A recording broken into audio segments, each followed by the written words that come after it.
Installée à Bagdad mais originaire de Mossoul, Myriam parvient enfin à joindre l'un de ses camarades d'enfance qui a réussi à fuir la deuxième ville irakienne ces derniers jours. Depuis que les djihadistes ont adressé un ultimatum aux chrétiens leur demandant de choisir entre se convertir à l'islam, payer une taxe, fuir ou mourir, elle n'avait plus aucune nouvelle de lui. Comment ils vont vivre maintenant, ceux qui ont dû partir dans l'urgence? Qui va les aider?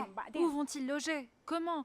Et ensuite, où sont les organisations internationales? La communauté internationale, où est-elle? C'est bizarre, parce qu'on n'entend personne réagir. Rien. Comment faire? Même si les chiffres restent difficiles à évaluer, c'est ici à Bagdad que se trouverait près de la moitié de la communauté chrétienne d'Irak.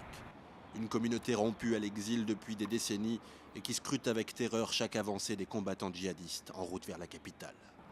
Selon la version officielle, les combattants de l'État islamique seraient toujours maintenus à l'écart de la capitale à une cinquantaine de kilomètres, mais avec au moins 3 lignes de front ouvertes aux portes de la ville, les chrétiens de Bagdad songent eux aussi à fuir, certains vers le sud, d'autres dans des pays proches comme la Jordanie ou la Turquie.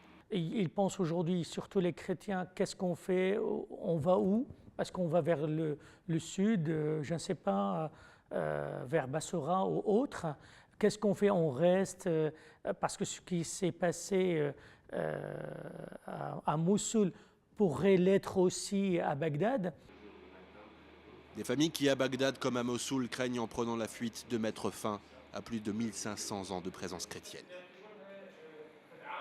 J'en veux beaucoup aux grands partis en Irak parce qu'ils ont vu l'Irak se diriger vers le chaos et aujourd'hui encore, chacun ne pense qu'à ses affaires à lui-même.